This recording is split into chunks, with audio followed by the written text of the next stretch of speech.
in both those situations, would you say, you said something so beautiful that I want us to all like remember, somewhere inside you knew this wasn't your person, and yet you chose to continue in this intense relationship with them, not slowly discovering this intense relationship.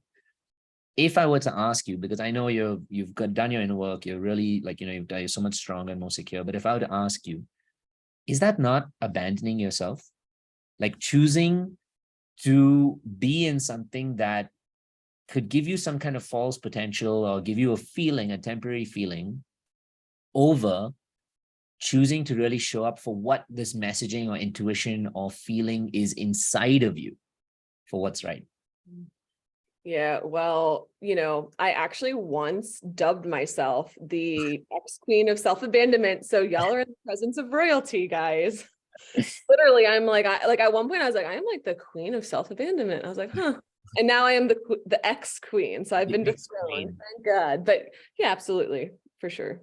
Right. Well, my friends had dubbed me the king of rejection because I was the guy they kept sending out to get the girls when we were young and we went out to bars, and like I could just take rejection non-fucking stop. And my friend one day said, he's like, you know why we love you, man? Because you're the king of rejection. I was like, I don't know if that's a good thing, man, but I'll take it. Thank you. So, as long as they're things we can learn from. So coming back to this piece and this topic, you were in this relationship with these people for like however long, you dove really deep. Did you, when you moved into with them, was there any time you felt like saying to them, like, this is too soon, or I don't know if I want it? Did you have the sense of like, I don't know, like where you listened to that intuition or self and you came out and you were like, I'm going to stand up for what my need is right now. And my need is to listen to myself. Did you come out and at any point express that maybe you didn't want this or it was too fast or any of that shit? Right. So the one guy, when he said it, I was in definitely a more like wounded space. So there was like absolutely no me speaking up. And so I knew it, like when he mentioned and even suggested, like, let's just, move in together. And that was after probably like 6 weeks or so of like dating. Then, or 4 weeks. I can't remember what I told you. In person, like 4 weeks of being in person, right? Yeah. Okay. And so like I didn't even vocalize that, but I felt it. But it was like I felt it, but then I also, just my desire to be with that person just completely overrode that. Right. And then with the other guy, I had a lot more security, but it still wasn't 100%. So when it was like very quick, he had suggested, because there's like a little problem, coming up around living, who's like, well, let's just like move in together. And that's when I said, like, isn't this too soon? Because at that point, I think it had been like, it wasn't even like 2 weeks. Maybe it was 2 weeks. It was. And then he just looked at me and said, I don't think you're ready for me. Wow. And then that's when it was like the jolt of like absolute panic. And that was when that abandonment got triggered so heavily. I could feel it. I felt like I was threatened. I felt like I was cornered. I felt not good in any way, shape, or form. Wow. Remember earlier, guys, when I was explaining the process of love bombing and the self-abandonment, and I said that there's this time that can occur where you may just sniff out this love bombing a little bit or sniff out this person's, I don't want to necessarily say their intentions, but their actions, that they're not necessarily genuine.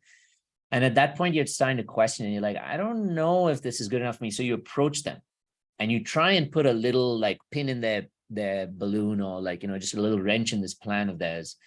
And you say, isn't this a little soon? Isn't this a little too much? Like, I don't know if like this is coming off too strong.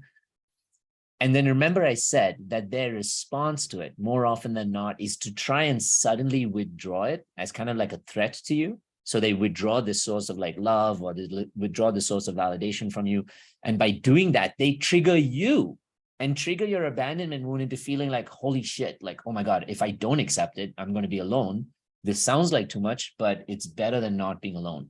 How many of you have experienced that before, where you've suddenly had that person suddenly pull it back or threaten to say like, no, I don't even think you're ready for me. I don't think you deserve this relationship or whatever else, which triggers your abandonment wound.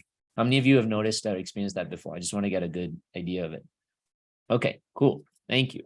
Now, what's interesting for some of us is that that may not even need to happen. Like we've already been like layered into their plan or layered into the process of the love bombing, that they may not even need to threaten it. We may already have committed to it, like, and gone through it. But it's very interesting to notice that if there was that potential resistance to this love bombing, that the strategy could become so creative. The same strategy, which was like, you're the queen, you're the most beautiful thing, I want you, I love you, can suddenly switch a little bit to be like, nah, I don't think you deserve this relationship. Oh, you're going to be alone if I don't love you. And this is definitely one of the projections of narcissism that we talk about, right? Trying to manipulate or convince someone or manipulate their sense of value or worth so that they can be dependent on you.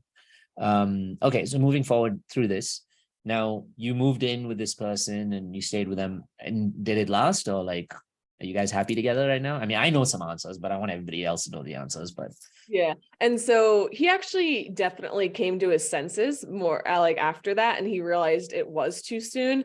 But what's interesting is that I think he was so ashamed in like I think he was so ashamed in like how he was the one that proposed it, that he would suggest that we mutually proposed it together.